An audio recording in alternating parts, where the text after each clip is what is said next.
ধার দেনা করে জমিতে আউশ ও আমন চারা লাগিয়েছিলেন কৃষকরা, কিন্তু নোয়াখালীতে স্মরণকালের ভয়াবহ বন্যায় ভেসে যায় কৃষকের স্বপ্ন, ডুবে যায় জেলার ৮ উপজেলা।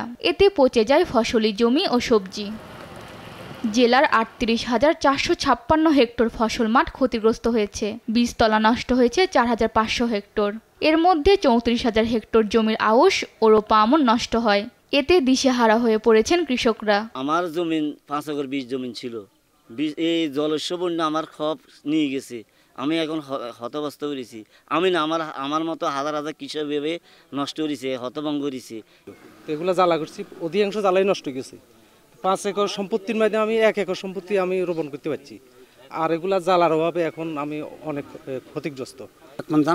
জ্বালা বেড়েছিলাম, কিছু রুখছি, সেগুলো নষ্ট গেছে। আর জ্বালা খেতে না, সব নষ্ট হয়ে গেছে একসার, কোনো জ্বালাই নেই। আর আর রুখবার মতন আর হে সম্বল আর নাই।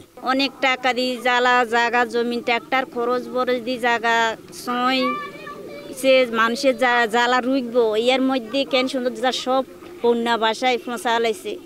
একবার ফোঁসাই লেগে গেছে, আবার রোকা হয়েছে, আবারও ফোঁসা লেগেছে। এখন কি করার? এখন সরকার যদি সহযোগিতা করে, না হলে মানুষ কোনো বাঁচবার মতো কোনো উপায় নাই। ক্ষয়ক্ষতি পুষিয়ে নিতে কৃষি পুনর্বাসন কর্মসূচির প্যাকেজ হাতে নিয়েছেন প্রশাসন। দ্রুত বর্ধনশীল পানি নেমে যাওয়ার পরপরই জমিতে জো আসলে দ্রুত বর্ধনশীল শাকসবজি করার জন্য সরকার একটা প্রণোদনা প্যাকেজ করেছে, এবং এরপর আগাম রবি শস্য করার জন্য সরকার প্রণোদনা প্যাকেজ করেছে। এবং আমরা কৃষকের পাশে সবসময় কৃষি সম্প্রসারণ অধিদপ্তর পাশে থেকে সর্বাঙ্গীনভাবে কৃষকদের সহায়তা করে যাচ্ছে। এদিকে তলিয়েছে ৮৫,০০০-এর বেশি মাছের ঘের, ক্ষতি হয়েছে অন্তত ৬১৬ কোটি টাকা। পথে বসেছে মৎস্য ব্যবসায়ীরা।